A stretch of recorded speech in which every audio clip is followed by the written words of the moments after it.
இந்த விடுமுறைங்கிறது என்ன தெரியுமா? அடிமைத்தனத்திலிருந்து விடுகிற முறை. அதுதான் விடுமுறை. வாரத்தில் 5 நாள் அடிமைத்தனம். நம்ம யாராவது நம்மளை வேலை வாங்குவாங்க. 8 மணி நேரம் போய் வேலை பார்க்கணும். 8 மணி நேரம் 10 மணி நேரம் வேலை பார்க்கணும். மற்றவங்களுக்கு பயந்துக்கிட்டு யாருன்னே தெரியாது. யாருன்னு தெரியாத ஒரு அந்நியருக்கு அவர் நம்மளோட சொந்தக்காரங்க கிடையாது. அவர் நமக்கு வேலை வாங்கணுங்கிற அந்த உரிமைங்கிறது எதுவும் இல்லாமல் அவர் நம்மளை வேலை வாங்குவார். முதலாளிங்கிற பேரில் வேலை வாங்குவார். மேனேஜர்ன்ற பேரில், மேலதிகாரின்ற பேரில் வேலை வாங்குவார். இந்த அடிமைத்தனத்துக்கு வாரத்தில் ஒரு 2 நாட்கள் விடுமுறை. அரசு விடுமுறை, சனி ஞாயிறு விடுமுறை எல்லாம் என்னது? அடிமைத்தனத்திலிருந்து நமக்கு கொடுக்குற ஒரு விடுமுறை, விடுகின்ற முறை. அடிமைத்தனத்திலேருந்து உங்களை விடுறாங்க. ஒரு 2 நாளைக்கு சுதந்திரமாக சுற்றிட்டு வா, சுதந்திரமாக வாழ்ந்துட்டு வா, திங்கக்கிழமையானா வந்துடணும் கம்பெனிக்கு அப்படிங்கிற அந்த அடிமைத்தனம் தான். அடிமைத்தனத்திற்கான விடுமுறை தான் இது. அதனால் விடுமுறை இதெல்லாம் ரொம்ப இது ஒரு சர்வாதிகாரம் தான். இப்போ நம்ம வாழ்ந்துட்டு இருக்க வாழ்க்கை இருக்குது பாருங்கள், இது ஒரு சர்வாதிகாரம், இது அடிமைத்தனம். நம்ம எல்லாமே அடிமைகள் தான். யாரோ ஒருத்தர் யாரோ யாருக்கிடையே வேலை பார்த்துக்கிட்டு தான் இருக்காங்க. எல்லாருமே நம்ம அடிமைகளாக தான் நம்ம இருந்துகிட்ருக்கோம். இந்த அடிமைத்தனம் தான் நோய்களுக்கும் காரணமாக இருக்குது. இது பெரிய தலைவலி, அதாவது பெரிய தாங்கிக்கவே முடியாத துன்பத்தை கொடுக்கக்கூடியதாக இருக்குது. எல்லா நாளும் விடுமுறையாக இருக்காதா அப்படிங்கிற ஏக்கம் மக்களுக்கு இருக்குது. ஏன்னா விடுமுறை தான் இயற்கையானது. நம்ம கடந்த காலங்களில் போய் பாருங்கள், பள்ளிக்கூடங்கள் கல்லூரிகள் கண்டுபிடிக்கப்படாத காலங்களில் போய் பாருங்கள், அவங்க விவசாயம் தான் பார்த்தாங்க. ஆனால் எல்லா நாளும் அவங்களுக்கு விடுமுறையாக தான் தெரிஞ்சுது. ஏன்னா அவங்க யாருக்கிட்டேருந்து வேலை பார்க்கல, ஆனால் எல்லாருமே விவசாயம் பார்த்தாங்க. விவசாய நிலத்தில் அவங்க தூங்கினா தூங்கலாம், எழுந்திருக்கலாம், வீட்டுக்கு போனால் போகலாம். வேலை பார்க்குறதும் பார்க்காதும் அவங்க இஷ்டம். யாரும் அவங்கள பயமுறுத்தலை, அச்சுறுத்தலை, மிரட்டலை. வேலை பார்க்கலன்னா உனக்கு சம்பளம் கிடையாது, நீ என்ன வேலை நேரத்தில் உட்காந்து பேசிகிட்ருக்குற, இந்த மாதிரி நான் என்ன செய்யணும், நான் வேலை செய்யணும் செய்யலை, அதை பற்றி நான் என்ன செய்யணும், நான் பேசுகிறேன், படுத்து தூங்குறேன், அதை பற்றி உனக்கு என்ன அப்படிங்கிற ஒரு காலகட்டம் இருந்தது. அதை பற்றி நான் பேசுகிறேன், நான் வேலை பார்க்குறேன் அப்படின்னா அது எனக்கு நான் நினச்சி தான் வேலை பார்க்குறேன். எனக்கு ஒரு சுய பொறுப்புணர்ச்சி இருக்குது. நான் படுத்து தூங்குறேன்னா எனக்கு தேவைப்படுது, நான் படுத்து தூங்குறேன். நான் எப்போ வேணாலும் சாப்பிடுவேன், எப்போ வேணாலும் படுப்பேன், எப்போ வேணாலும் தூங்குவேன். நான் எப்போ நினச்சாலும் நான் எப்போ வேலை பார்த்துப்பேன். இந்த சுதந்திரம் நம்ம வேலை பார்க்குறதுல இருக்கணும். நாம் வேலை பார்ப்பதில் இந்த சுதந்திரம் இருக்கணும். ஆனால் நம்ம இன்றைக்கி ஒரு கம்பெனியில் வேலை பார்க்குறோம், ஒரு அலுவலகத்தில் வேலை பார்க்குறோம். நம்ம படுக்கணுன்னா படுத்து தூங்க முடியுமா? முடியாது. நம்ம சாப்பிட்ணுன்னா சாப்பிட முடியுமா? முடியாது. அந்த அளவுக்கு அப்போ கரெக்டாக இந்த நேரத்தில் வரணும். 8 மணி நேரம் வேலை பார்க்கணும். நான் எத்தனை மணி நேரம் வேலை பார்க்கணும் அப்படிங்கிற 8 மணி நேரம் நீ வேலை பார்க்கணும். அதுக்குள்ளே நீ போகக்கூடாது. கரெக்டாக உள்ளே வரணும், கரெக்டாக தான் வெளியே போகணும். கரெக்டான டைம் வந்த பிறகு தான் நீ ஆஃபீஸ் முடிஞ்சு வெளியில் போகணும். இப்படி ஒரு சர்வாதிகாரம் இருக்குது பாருங்கள். இதுதான் வேலை பார்க்குறது எல்லாருக்கும் பார்த்து தான் ஆகணும். அது எல்லாராலையும் ஒத்துப்பாங்க. ஆனால் இந்த சர்வாதிகாரம் தான் மக்களுக்கு பிடிக்கல. எதுனா நீ கரெக்டாக உள்ளே வரணும், அப்புறம் கரெக்டாக 8 மணி நேரம் வேலை பார்க்கணும். மத்தியானம் இந்த டைமில் தான் நீ சாப்பிட்ணும். மத்தியானம் நீ தூங்குறதா இருந்தால் தூங்கக்கூடாது, உட்காந்து பேசக்கூடாது, யாரிடையும் உட்காந்து பேசக்கூடாது, பொழுதுபோக்காக நீ பேசக்கூடாது. இப்படி நிறைய கட்டுப்பாடுகள். இப்படி தான் இருக்கணும். அதாவது கால் நீட்டி படுத்து தூங்கக்கூடாது. வேலை பார்க்குற இடத்துல கால் நீட்டி படுத்து தூங்கக்கூடாது. உட்கார்ந்த தூங்குவதாக இருந்தால் அது பர்மிஷன் கேட்டு உட்கார்ந்த மேனிக்கு தான் தூங்கணும். இப்படி நிறைய கட்டுப்பாடுகள். அதுவும் இந்த மாதிரி சட்டை தான் போடணும், இந்த மாதிரி சட்டை போடணும். அப்புறம் இந்த மாதிரி கட்டுப்பாடுகள்லாம் இருக்குல்ல. மற்றவங்களுக்கு பயந்துக்கிட்டு அப்போ தான் உனக்கு வேலை, இல்லைன்னா வேலை கிடையாது. இப்படி மற்றவங்களுக்கு பயந்துக்கிட்டு ஒரு அச்சுறுத்தப்பட்டு மிரட்டப்பட்டு வேலை பார்க்கின்ற இந்த நடைமுறை. சனி நேரம்னா தான் உனக்கு விடுமுறை. சனி நேரம் வீட்டுக்கு போய்க்கலாம். இந்த நடைமுறை இதுதான் மக்களுக்கு பிடிக்கவே இல்லை. எல்லா நாளும் விடுமுறையாக இருக்கலாமே அப்படிங்கிற அந்த ஆசைக்கு என்ன காரணம்னா இந்த மாதிரி தான். எல்லா நாளும் விடுமுறைன்னா என்ன? அப்போ அவங்கவுங்க உணவு அவங்கவுங்க வேலை பார்த்து சம்பாதிச்சு தான் ஆகணும். நான் என் வேலை எனக்கு எனக்கு தேவையான உணவுக்காக நான் வேலை பார்த்துக்கிறேன். அப்போ நான் இன்னொருத்தர் கீழே இருக்கிறதுனால தானே நீங்களா என்ன மிரட்டுறீங்க? இன்னொருத்தர் கீழே இருக்கிறதுனால தானே உங்களுக்கு பயந்து நான் வேலை பார்க்க வேண்டியிருக்கு. அப்போ நான் எனக்கு தேவையான உணவை மட்டும் நான் தற்சார்பு வாழ்க்கை முறைக்குள்ளே போயிட்டேனாக்கா நான் தூங்கணும்னு நினச்சா தூங்குவேன், வேலை பார்க்கணும்னு நினச்சா வேலை பார்ப்பேன். கண்டிப்பாக நான் வேலை பார்த்து தான் தீருவேன். எனக்கு தேவையான உணவை உற்பத்தி செய்ய நான் விவசாய நேரத்தில் வேலை பார்த்து தான் தீரணும். அப்போ நான் வேலை பார்க்குற நேரத்தில் வேலை பார்ப்பேன், தூங்குகிற நேரத்தில் தூங்குவேன், பேசுகிற நேரத்தில் பேசுவேன், வீட்டுக்கு போகிற நேரத்தில் வேலை பார்க்கணும். இன்றைக்கி எனக்கு பிடிக்கலன்னா நான் வீட்டுக்கு போவேன். யார்கிட்டையும் போய் நான் லீவு கேட்கணுங்கிற அவசியம் இல்லை. கரெக்டான நேரத்தில் நான் உள்ளே வரணுங்கிற அவசியம் இல்லை. கரெக்டான நேரத்தில் வேலை முடிஞ்சால் தான் நான் வெளியே போகணுங்கிற அவசியம் இல்லை. எனக்கு இன்றைக்கி படுத்து தூங்கணும் போல் இருக்குது, நாளைக்கு வேலைக்கு பார்த்துக்கலாம் அப்படின்னா நான் யார்கிட்டையும் போய் பர்மிஷன் கேட்க வேண்டிய அவசியம் இல்லை. நான் விருப்பப்பட்டப்போ உழைப்பேன், விருப்பப்படலைன்னா நான் வீட்டுக்கு போவேன்.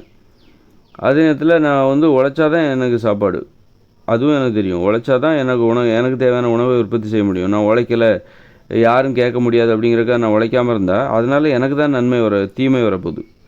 அப்போது அந்த பயம் இருக்குல்ல, நான் எனக்கு பயந்தால் போதும். நான் எதுக்கு இன்னொருத்தருக்கு பயப்படணும்? எனக்கு பயந்தாலே போதும். இன்னொரு மனிதருக்கு நான் ஏன் பயப்படணும்? அதுதான் மனிதர்களின் கேள்வி. மேலதிகாரிகளுக்கு, மேனேஜர்களுக்கு, முதலாளிங்கிற பேரில் மற்றவங்களுக்கு நான் ஏன் பயப்படணும்?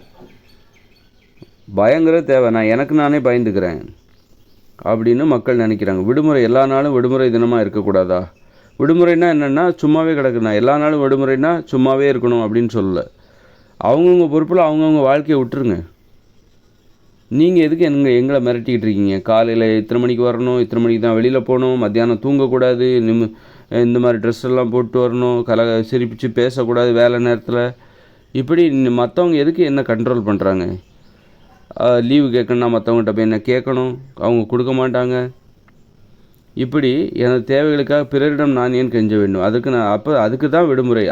அந்த சிஸ்டத்துலேருந்து விடுபட்டு நான் எனது தற்சார்பு வாழ்க்கை முறைக்கு உள்ள போகும்போது நான் விருப்பப்பட்டால் வேலை பார்ப்பேன்ப்பா. எனக்கு இஷ்டம்தான் வேலை பார்ப்பேன். எப்போ வீட்டுக்கு போகணுன்னு தோணுதோ வீட்டுக்கு போவேன். படுத்து தூங்கணும்னு தோணுது, எனக்கு உடம்பு ரொம்ப அசதியாக இருக்குது, வலிக்குது, இப்போ அந்த மரத்தடியில் படுத்து தூங்கணும்னு தோணுதுன்னா படுத்து தூங்குவேன். யாருக்கிட்டேயும் போய் எப்போ சாப்பிட்ணுன்னு தோணுச்சுன்னா சாப்பிடுவேன். யார்கிட்டயா போய் பேசணும்னு தோணுச்சுன்னா நான் பேசுவேன். இந்த மாதிரி ஒரு சுதந்திரம் அது எங்கே கிடைக்கும்? அந்த சுதந்திரம் தான் எனக்கு மேலானது. அப்படின்னா தற்சார்பு வாழ்க்கை முறையில் தான் கிடைக்கும் அந்த சுதந்திரம். தற்சார்பு வாழ்க்கை முறைக்கு போயிட்டாக்கா இந்த மாதிரி காரு, பங்களா இதெல்லாம் வந்து சாத்தியம் இல்லை. இந்த காரு, பங்களா, காங்கிரீட் கட்டடம் இதெல்லாம் வேணும் அப்படின்னா நீ இன்னொருத்தருக்கு கீழே வேலை பார்க்குற அந்த நடைமுறையை ஏற்றுக்கொண்டு தான் ஆக வேண்டும். நம்ம எதுக்காக வந்து இன்னொருத்தர், ஒரு மேனேஜர், முதலாளி, மேலதிகாரி அவங்கெல்லாம் சொல்கிற வேலையை நாம் ஏன் செய்கிறோம்? அடிமைத்தனத்தை நாம் ஏன் ஏற்றுக்கொண்டோம்? சர்வாதிகாரத்தை நாம் ஏன் நமது வாழ்க்கைக்குள் அனுமதித்தோம்? நாம் ஏன் அடிமைகளாக மாறினோம்னா, அடிமைகளாக மாறினா தான் நமக்கு இந்த காங்கிரீட் வீடு கிடைக்கும். இந்த காரு, பங்களா, தொழிற்சாலை, இந்த வசதி, போக்குவரத்து வசதி, டிவி, மொபைல் ஃபோன், இது போன்ற வசதிகள் எல்லாமே இந்த அடிமைத்தனத்தால் உருவாக்கப்பட்டது தான்.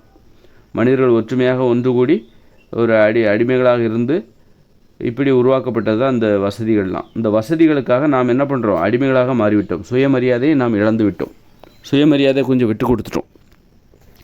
கடைசியில் என்ன ஆகுதுன்னா, இப்போ மனிதர்களுக்கு சுதந்திரம் தான் பெருசாகுது. இந்த அடிமைத்தனத்தை விட மனிதர்களுக்கு சுதந்திரம் தான் எனக்கு பெருசு. என்னால் முடியலை, எனக்கு இந்த டிவி இதெல்லாம் தேவையில்லை, எனக்கு என்னென்னா நான் தூங்க நினச்சா தூங்கணும், எனக்கு இன்றைக்கி விடுமுறை போடணுன்னா, எனக்கு இன்றைக்கி வேலை பார்க்கக்கூடாதுன்னு தோணுச்சுன்னா நான் யார்கிட்டையும் போய் கேட்கக்கூடாது, நான் பாட்டுக்கு வீட்டுக்கு போகணும். அந்த மாதிரியான ஒரு வாழ்க்கை வேணும். நான் தூங்கணும்னு நினச்சா தூங்கணும், நான் வீட்டுக்கு போகணுன்னு நினச்சா வீட்டுக்கு போகணும், நான் எப்போ வரணும்னு நினச்சாலும் நான் எப்போ வேணாலும் வருவேன் போவேன். அதை யாரும் கேள்வி கேட்கக்கூடாது. நீ யாருக்கும் பயந்துக்கிட்டு வேலை பார்க்கக்கூடாது, மற்றவங்களுக்கு பயந்துக்கிட்டு நான் வேலை பார்க்கக்கூடாது, எனக்கு நான் பயந்துக்கிட்டு நான் வேலை பார்த்தா போதும். அந்த மாதிரி ஒரு வாழ்க்கை முறை தேவை. எல்லா நாளும் அப்போது எனக்கு மன அழுத்தமே இருக்காது, ஒரு பயமே இல்லாமல் வேலை பார்ப்பேன். மற்றவங்களுக்கு பயந்துக்கிட்டு வேலை பார்க்குறது, ஒரு முதலாளிக்கு பயந்துக்கிட்டு மேனேஜருக்கு பயந்துக்கிட்டு வேலை பார்க்குறது, மேலதிகாரிக்கு பயந்துக்கிட்டு வேலை பார்க்குறது, அவங்க நம்மளை மிரட்டுறது, ஒழுங்காக வேலை பார்க்கலன்னா சீட்டை கிழிச்சிருவேன்றது, அப்புறம் அவங்க நம்மளுக்கு ஒரு பதவி உயர்வு கொடுப்பாங்களாமா, அவங்க நம்மளை பாராட்டுவாங்களாமா, சூப்பராக நல்லா வேலை பார்த்தீங்க, நீங்கள் ஒரு சிறந்த அடிமை அப்படின்னு சொல்கிறது. இதெல்லாம் தேவையில்லை. இதெல்லாம் அவங்ககிட்டேருந்து பாராட்டும் தேவையில்லை, அவங்ககிட்டேருந்து அச்சுறுத்தலும் தேவையில்லை, மிரட்டலும் தேவையில்லை. அவர்களிடமிருந்து எனக்கு எதுவுமே தேவையில்லை. எனக்கு தேவையான நானே பூர்த்தி பண்ணிக்கிறேன். எனக்கு தேவையான ஆடைகள், குடிசைகள், உணவுகள் எல்லாத்தையும் நானே உற்பத்தி பண்ணிக்கிறேன். அதுதான் தற்சார்பு வாழ்க்கை முறை. நான் யாருக்கும் பயப்பட வேண்டிய அவசியமே இல்லை. நான் தூங்கணும்னு நினச்சா தூங்குவேன், சாப்பிடணும்னு நினச்சா சாப்பிடுவேன், மற்றவங்கள்ட்ட பேசணும்னு நினச்சா பேசுவேன், வேலைக்கு போகணும்னு நினச்சா வேலைக்கு போவேன், இல்லைன்னா வீட்டில் இருப்பேன்.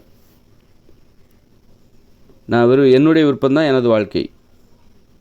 நான் யாருக்கும் அடிமை கிடையாது. நானும் யாரையும் அடிமைப்படுத்த மாட்டேன். எல்லாருமே யாரும் யாருக்கும் அடிமை கிடையாது. யாரும் யாருக்கும் பயப்பட வேண்டிய தேவையில்லை. ஏற்றத்தாழ்வு, பெரிய ஆள், ஒரு முதலாளி, ஒரு தொழிலாளி, அதெல்லாம் தேவையில்லை. ஏற்றத்தாழ்வே தேவையில்லை. எல்லாரும் சமம்தான் என்கிற அந்த நிலை வேண்டும். அப்போ அதுக்கு தற்சார்பு வாழ்க்கை முறை. அதனால தான் மக்கள் இன்றைக்கி எனக்கு கார் வாங்கலாம், பங்களாலாம் வேண்டாம், கார்லாம் வேண்டாம், நான் விருப்பப்பட்டால் விடுமுறை எடுத்துக்கொள்ள வேண்டும். காரு, பங்களா எதுவுமே தேவையில்லைங்க. அதாவது தூங்கணும்னு நினச்சா நான் தூங்கணும், மத்தியானம் நான் தூங்கணும்னு நினச்சா மத்தியானம் தூங்குறதுக்கு எல்லாருக்கும் பிடிக்கும். மத்தியானம் ஒரு 1 மணிலேருந்து ஒரு 2:30 வரைக்கும் 3 மணி வரைக்கும் தூங்கணுங்க. அப்படி ஒரு வாழ்க்கை வேணும். நான் எப்போ என்னை யாரும் மிரட்டக்கூடாது. தொழிலில் வந்து என்னை யாரும் மிரட்டக்கூடாது, பயமுறுத்தக்கூடாது. நான் மற்றவங்களுக்கு பயந்துக்கிட்டு வேலை பார்க்கக்கூடாது. எல்லா நாளும் எனக்கு விடுமுறை நாளாக தெரிய வேண்டும். நானாக விருப்பப்பட்டு நான் வேலை பார்த்தா எனக்கு சாப்பாடு, நான் வேலை பார்க்கலன்னா நான் தான் பட்டினியாக கிடக்க போகிறேன். அப்போ நான் கண்டிப்பாக எனக்கு பயந்துக்கிட்டு நான் வேலை பார்ப்பேன். பிறருக்கு பயந்துக்கிட்டுலாம் நான் வேலை பார்க்க மாட்டேன். அந்த மாதிரி ஒரு வாழ்க்கை முறையை தான் மனிதர்கள் எதிர்பார்க்குறாங்க. விடுமுறை எல்லா நாளும் விடுமுறையாக தான். இந்த அடிமைத்தனத்திலேருந்து விடுமுறை. இன்றைக்கி அடிமையாக நம்ம இருக்கிறோம்ல, இந்த நடைமுறையிலேருந்து நமக்கு ஒரு விடுமுறை, ஒட்டுமொத்த நிரந்தர விடுமுறை. அதன் பிறகு நம்ம தற்சார்பு வாழ்க்கை முறையில் போயிட்டு அங்கே போயிட்டு நம்ம வந்து விடுமுறைங்கிறதுனால சும்மா சோம்பேறியாக சுற்றி திரிய மாட்டோம்.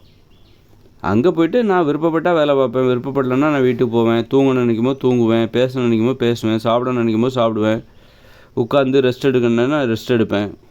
அந்த மரத்தடியில் அந்த நல்ல வெயில் அடிக்கும், அந்த மரத்தடியில் போய் உட்காந்துக்கிட்டு கொஞ்ச நேரம் அப்படி காற்று ஆசைப்படுவேன். இன்னும் நாளைக்கு வேலைக்கு பார்த்துக்கலாம், இன்றைக்கி ஃபுல்லாக அந்த மரத்தடியில் உட்காரலாம். அது என்னுடைய விருப்பம். யாருக்கும் நான் பயப்பட வேண்டிய தேவையில்லை. நான் உழைச்சா எனக்கு நன்மை, நான் உழைக்காமல் சும்மா இருந்தால் எனக்கு தான் தீமை. நான் பாதிக்கப்படுறது நான் தான். அதுதான் தற்சார்பு வாழ்க்கை முறை என்னுடைய. அதனால் நான் உழைக்கலைன்னா மற்றவங்களுக்கு தீமை. அந்த நடைமுறை எதுக்கு? நான் உழைச்சாதான் மற்றவங்களுக்கு நன்மை, எனக்கும் நன்மை. அது இந்த இயந்திர அறிவியல் உலகில் பாருங்கள். இப்போ ஒரு ஆசிரியர் இருக்கார் பள்ளிக்கூடத்தில், அவர் உழைச்சாதான் அவர் மாணவர்களுக்கு நன்மை, அந்த ஆசிரியருக்கும் நன்மை. அவர் உழைச்சாதான். இப்போ இதான் பிறசார்பு வாழ்க்கை முறை என்பது. ஒரு தொழிற்சாலையில் அவர் உழைச்சாதான் அவர் உற்பத்தியை மக்களுக்கு கொண்டு போய் சேர்க்க முடியும். அப்போ மக்களுக்கும் நன்மை, அவருக்கும் நன்மை. அவருக்கு அப்போ தான் சம்பளம் கிடைக்கும். ஆனால் தற்சார்பு வாழ்க்கை முறையில் நீ உழைக்கலைன்னா உனக்கு மட்டும்தான் தீமை நடக்கும். நீ உழைச்சா உனக்கு தான் நன்மை நடக்கும். மற்றவங்க பாதிக்கப்பட மாட்டாங்க. அவங்கவுங்க உழைப்பினால் அவரவர்கள் மட்டுமே நன்மைகளை அடைவார்கள். அவரவர் உழைக்கவில்லை என்றால் அவரவர் மட்டுமே தீமையை அடைவார்கள். இதுதான் தற்சார்பு வாழ்க்கை முறை. உன்னுடைய உழைப்பு என்பது பிறருக்கு எந்தவித பாதிப்பையும் ஏற்படுத்தாது. நீ உழைக்கிறியோ உழைக்காமல் இருக்கியோ, நீ சுதந்திரமாக இருக்கலாம்ப்பா. நீ சுதந்திரமாக இருந்துட்டா அதனால் யாருக்கும் எந்தவித தீமையும் கிடையாது, நன்மையும் கிடையாது. அதுதான் தற்சார்பு வாழ்க்கை முறை என்பது. நமக்கு நாம் பயப்படணும், மற்றவங்களுக்கு ஏன் நாம் பயப்படணும்? இப்போ ஆடு மாடெல்லாம் பாருங்கள், அது புல் மேயுது. யாருக்கு பயந்துட்டு புல் மேயுது? புல் மேய்கிறது தான் அதோட தொழில். நமக்கு உணவை தேடுவது நமக்கு தொழில். ஒரு வேலையை செஞ்சு சம்பளம் வாங்கி அந்த சம்பளத்தை வச்சுக்கிட்டு நம்ம உணவை வாங்குகிறோம், அல்லது நேரடியாகவே விவசாயம் பார்க்குறோம். உணவை தேடுவது தான் நம்முடைய தொழில். அப்படின்னா பிற உயிரினங்களுக்கு எது உணவை தேடுவது? நேரடியாக போய் உணவை சாப்பிட்றாங்க. புல் மேய்கிறது தான் ஒரு மாட்டுக்கு தொழில். மற்றவங்களுக்கு பயந்துட்டா புல் மேய்கிறாங்க. ஒரு போட்டி. எல்லோரும் உணவு உண்ணுறாங்க, நாமளும் உணவு உண்ணணும். ஒரு போட்டி. அந்தந்த மாடு தனக்கு தான் பயந்துக்கிட்டு. மாடு புல்லை மேயலைன்னா இன்னொரு மாடு ஏன் புல் மேயாமல் இருக்க மேய் அப்படின்னு எந்த மாடு முட்டுறது கிடையாது. அதனால் நமக்கு தான் பயப்படணுமே தவிர நாம் எதுக்கு மற்றவங்களுக்கு பயப்படணும்? அதனால் எல்லா நாளும் விடுமுறைங்கிறது அதுதான். இந்த அடிமைத்தனத்திலேருந்து விடுமுறை, நிரந்தர விடுமுறை. இன்றைக்கி சனி நேரம் நமக்கு விடுமுறை அப்படின்னா என்ன அர்த்தம்? நாம் அடிமைகளாக வேலை பார்த்துட்ருக்கோம், வாழ்ந்துக்கிட்டு இருக்கோம் இந்த உலகத்தில்.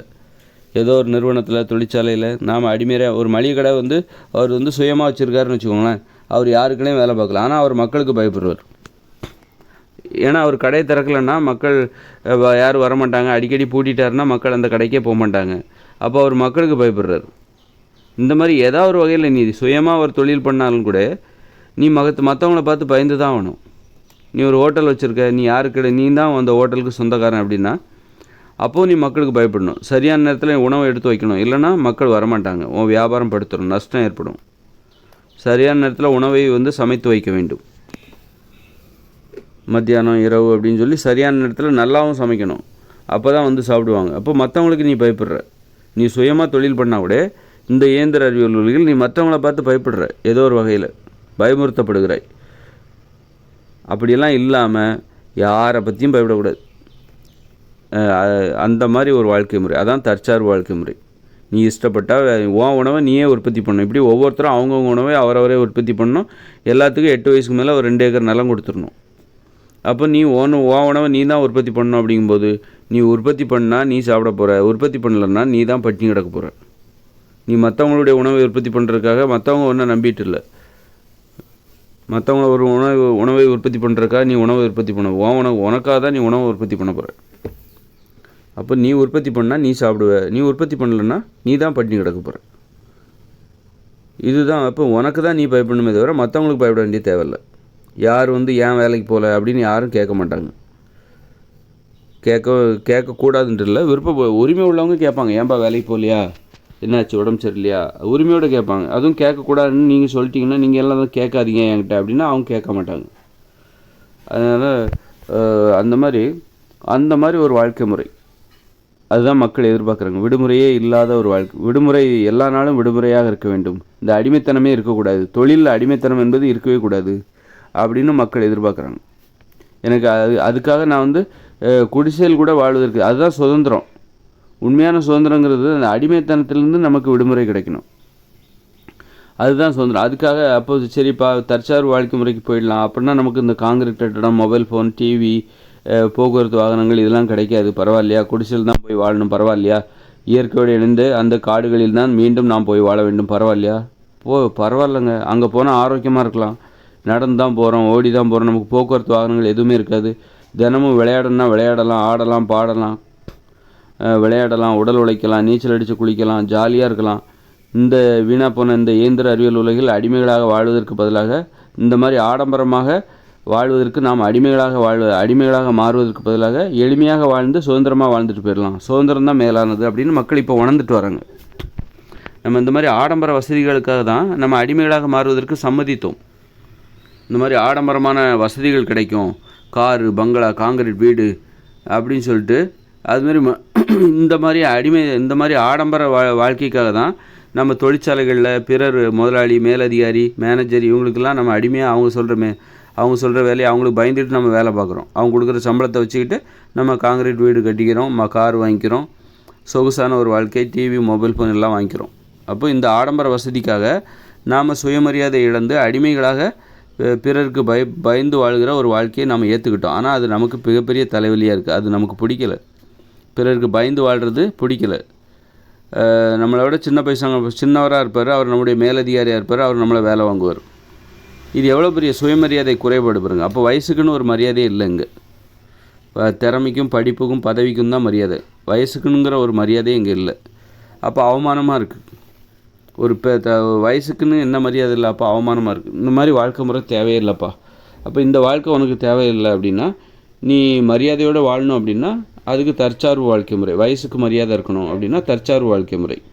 ஆனால் உனக்கு இந்த டிவி, காங்கிரீட் கட்டடம் இதெல்லாம் உனக்கு கிடைக்காது அப்படின்னு பரவாயில்ல, எனக்கு இதை விட சுயமரியாதையும் சுதந்திரம் தான் முக்கியம், நான் யாருக்கும் பயப்படக்கூடாது, நான் எளிமையாக வாழ்ந்தாலும் சுயமரியாதையோடு வாழணும், இந்த மாதிரி ஆடம்பரமாக வாழ்ந்து அடிமையாக வாழ்வதற்கு பதிலாக எளிமையாக வாழ்ந்து சுயமரியாதையோடையும் சுதந்திரமாகவும் நான் வாழ்ந்துட்டு போகிறேன் அப்படின்னு மக்கள் எல்லாருமே அந்த மனப்பான்மைக்கு தயாராக இருக்காங்க. எளிமை தான் முக்கியம், ஆரோக்கியமாக வேறு இருக்கலாம். நீ இந்த மாதிரி ஆடம்பரமாக வாழ்வதற்காக அடிமைகளாக வாழும்போது நம்ம உடம்புல பார்த்திங்கன்னா ஏகப்பட்ட நோய்கள். ஆடம்பரமான வாழ்க்கைக்காக அடிமைகளாக வாழுகிற தற்போதைய இயந்திர அறிவியல் உலகில் மனிதர்களின் உடலில் ஏகப்பட்ட நோய்கள் வந்துவிட்டது. அதுக்கு பதிலாக நீ இயற்கையோடு இணைஞ்சு எளிமையாக வாழலாம், அங்கே சுதந்திரம் இருக்குது, ஆனால் குடிசையில் தான் வாழணும், சுதந்திரம் இருக்குது, எளிமையாக வாழலாம், சுயமரியாதையோடு வாழலாம், ஆரோக்கியமாக வாழலாம், மகிழ்ச்சியாக வாழலாம். நம்ம ஆடம்பரமான வாழ்க்கைக்காக அடிமைகளாக மாறினோம் தற்போதைய இயந்திர அறிவியல் உலகில். ஆனால் மகிழ்ச்சியாக வாழ்ந்தோமா? இல்லை. சுயமரியாதையோடு இருக்கும்போது தான் மகிழ்ச்சியாக வாழ முடியும். சுதந்திரமாக எளிமையாக வாழும்போது தான் மகிழ்ச்சியாகவும் இருக்க முடியும். அப்போது எனக்கு இந்த மாதிரி ஆடம்பர வாழ்க்கையே தேவையில்லை, அடிமைத்தனமே தேவையில்லை, சுதந்திரமாக இருக்கணும், சுயமரியாதையோடு இருக்கணும் அப்படின்னு சொல்லிட்டு மக்கள் தற்சார்பு வாழ்க்கை முறைக்கு இனிமேல் மாற போகிறாங்க. 2040 அப்புறம் இனிமேல் பிறக்கிற குழந்தைகள் எல்லாருமே அவங்க தற்சார்பு வாழ்க்கை முறையை நோக்கி போவாங்க. அதனால் என்ன நடக்கும் அப்படின்னா தற்சார்பு வாழ்க்கை முறைக்கு போகும்போது நம்ம இந்த இயந்திர அறிவியல் எல்லாமே செயலிழக்கும். நம்ம காடுகளில் சுதந்திரமாக குடிசைகளில் எல்லாருக்கும் 2 ஏக்கர் விளைநிலம் தனித்தனியாக அவரவர் உணவை அவரவரே உற்பத்தி செய்து அவரவர் தேவைகளை அவரவரே தயாரித்து கொண்டு தற்சார்பு வாழ்க்கை முறை சுயமரியாதையோடு சுதந்திரத்தோடு ஒரு நல்ல அன்பு, பாசம், கூட்டு குடும்பம் அப்படின்னு ஜாலியாக இருக்க போகிறாங்க.